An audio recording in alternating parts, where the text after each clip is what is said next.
You brought gunmen with Okada people to come and threaten me. Even my 5-year-old daughter had the gunshot outside. So we are taking this. He said he's above the law. He said he don't care about Ghana government. He don't care about the court. He don't care about anything. Yes, but we care about the law. We are law-abiding people. So we are taking it one step at a time. If you've enjoyed this video so far, please do me a huge favor and hit the like button and subscribe. These videos take quite a long time to make, so if you could help me out, I'll love you forever. Thank you all for your support. Now let's get back to this crazy story. Now, this is the penultimate number and it's number 2. At number 2, I present to you KwekuAfrica. Wow! This guy has a thunderous voice. Like, when he speaks, you wanna listen. I've been able to watch a couple of his videos and I sincerely will tell you that he makes great impression in whatever content he's going to present. Thank you so much, Mr. Kweku. Keep up the good work.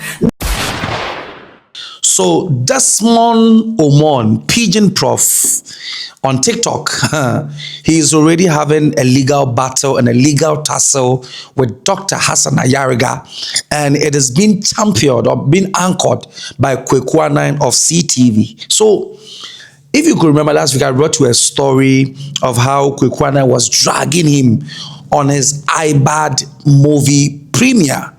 But because he was premiering his movie, he was quiet. That time, no cho-cho-cho. Very quiet. Now he had a successful movie premiere of his iBad movie. We are yet to see the people who turned out. But these are slides that he shared on his TikTok.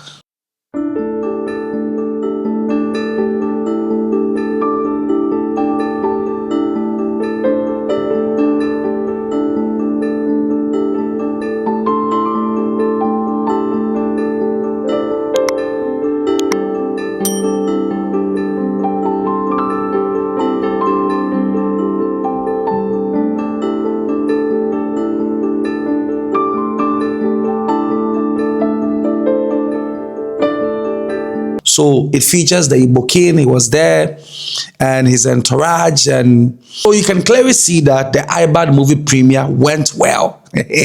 Now everything is well. So now no fears again. Now he's out. So he has finally left Ghana to Nigeria. And his mission to go to Nigeria, Pidgin Prof is saying that he's taking Ghana and Dr. Hassan Ayariga and KwekuAfrica to the ECOWAS court and ICC, International Criminal Court. So he posted on TikTok, he said, live in Abuja to officially summon Ayariga to the ICC and ECOWAS court. When a rich man thinks he is above the law, he will pay with his wealth. So that was what he captioned it on TikTok.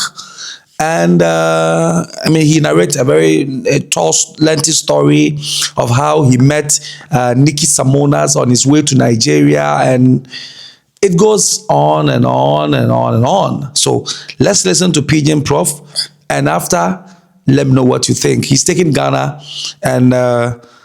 Hassan Ayariga to ICC and ECOWAS court. Yes, good morning, good afternoon, good evening, depends on where and what time you're watching this video. So yesterday when I was flying out of Kotoka International Airport, a national security officer, after I've been cleared by immigration, cleared by customs and everything, a young man asked me to come back and I returned. He said I should remove my cap, I should remove my glasses. Then he said, I've been seeing you on TikTok talking against Ghanaians. And I said, what do you mean? He said, I've been seeing you, I know you. I said, yes, you know me because I'm on TV. He said, you've been talking against Ghanaians. I said, what do you mean by that? He said, you have a case. Yes, I said, I have a case against Ayariga. And he was like, hey, you have a case against Ghanaians? I said, no, I have a case against Ayariga. Anyway, to cut the long story short, the guy took my passport. And when did you come into Ghana? You know, these people, they can lie. Like I said, I won't talk about them until we get to court. Then we also expose all their lies.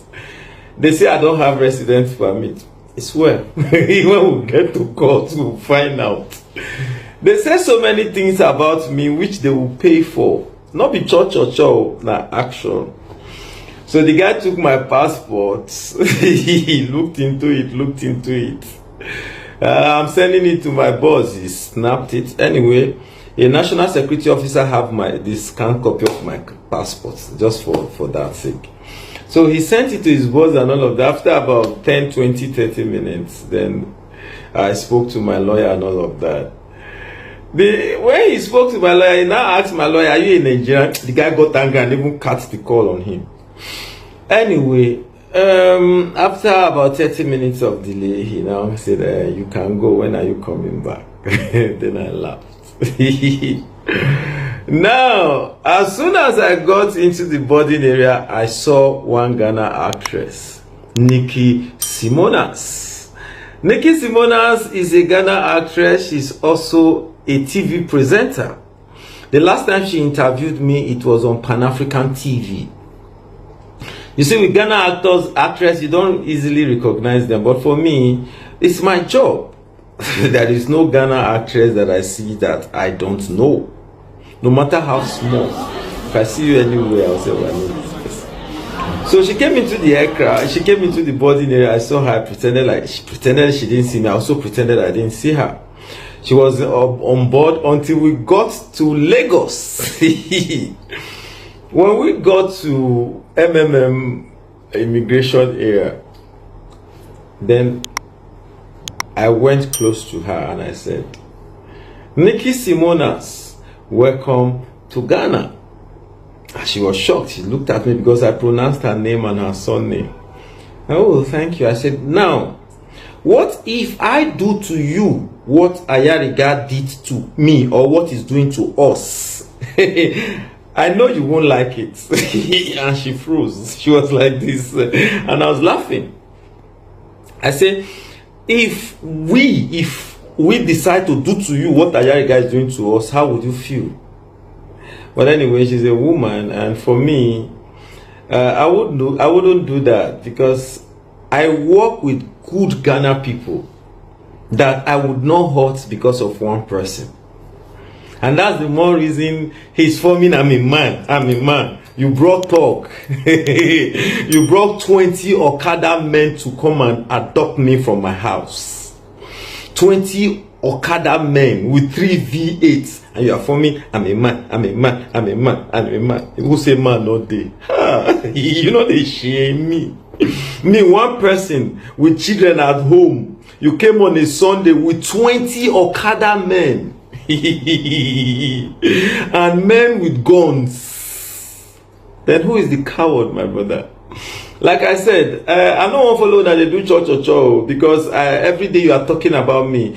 Anyway, thank you for promoting my film. I thought they said they were coming to shut the film down. Thank you for the free promotion. Like for the past 2 weeks, somebody has been talking about me every day on TV without me replying. What a grace. Every day. He's talking about me on TV. Every day, he will spend like 20 minutes of quality airtime to talk about me. Is that not a blessing? Like I said, I will not talk about them. The reason is because the case is in court. I understand they tried to call. The first day we went to court, yes, there were more than 7 media houses there. And that day, I respect Ghanaians. The media people said, we know this guy, he's been here working with us for a while. Yes, it is not today you start saying he's a Nigerian journalist. That day I respect Ghanaian media people. They stood by me. I understand somebody even tried to pass back and call them to make sure they don't air the news. But they were shocked that the next day the news was all over the whole platform. But should I tell you what? That is for Ghana. From next week, you will be seeing what the Nigerian TVs and the Nigerian journalists will want to talk about it. This is where you want us to be. We are here. I am not a Ghanaian citizen. No. I am an ECOWAS citizen. Yes. I am an ECOWAS citizen. Working in an ECOWAS country as a journalist. You came to my house with gunmen to adopt me. Yes, that is what it is. So we'll go to ECOWAS court and find out what our rights are. Like I told you from the beginning, if you think this is a case between Hassan Ayariga and Destiny Omo, you lie bad. Forget that. Forget those things you people are saying, and forget those charges. Yeah, some lawyers saw the charges and they were even laughing. Forget those charges. It is Ghana versus Nigeria in court. The day you locked me up at Central, do you know that the DSS was aware and the DSS was about coming there? When our elders told them, no, we'll handle it. The day you locked me at Central, the DSS was about coming there. When our elders say, please, we will handle it. So don't think it is against Nigeria. Even in war, you don't touch a journalist. You brought gunmen with Okada people to come and threaten me. Even my 5-year-old daughter heard a gunshot outside, she said.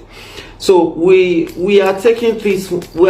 He said he's above the law. He said he don't care about Ghana government. He don't care about the court. He don't care about anything. Yes, but we care about the law. We are law-abiding people. So we are taking it one step at a time. We are in court. And it's a big thing to be in court with such a rich man, big millionaire. He has assets all over the world. So even if Ghana don't accept judgment, we do know that Germany and America, they will all accept the judgment when the time comes. So no wahala, no wahala, no wahala. Yes. You already know my house. Oh. You people know my house. You brought talks to my house. You know my family, they are there. So they are in your hands. We are all in your hands. Any day you decide to come and kill us, you know our house already. You know my address already. So any day you just decide you want to eliminate me and my family, just come and bomb all of us, kill us like you did it that day.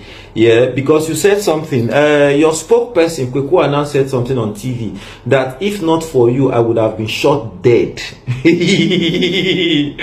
But should I tell you what? Ghana government have to stop you. You know why? If you had shot me dead that day, by now, out of the 32 Ghanaians in my village, there would have been 16 coffins. And I'm not joking about it. If you had shot me dead on that day, out of the 32 Ghanaians in my village, there would have been 32 coffins. And I'm not joking about it. So if you know what you are joking with, shoot me and let's find out. You said it now. You think I'm Ahmed Swale. You are putting up my picture like you did for Ahmed Swale. You think I'm not afraid to die. You thought I was going to move out of that house. After you invaded that house, I'm still there. Because you know the address. You can come anytime and come and shoot us. My daughter told me, say, now I'm not afraid of anything anymore. Daddy, we heard them shoot gun outside. I was so scared of gun. I've never seen guns in my life. But that day I saw gun. Now I'm not afraid again. Oh. That is what you've done to me and my family. You've taken the fear off. So like I said, I'm in Abuja. Yes, I'm in Abuja right now. And we're heading to ECOWAS court. Piki, when you say Mama no will sleep, himself no will sleep. Because I always come in peace. Peace all. What do you think of it? Leave your comment in your comment section as a wrap for today.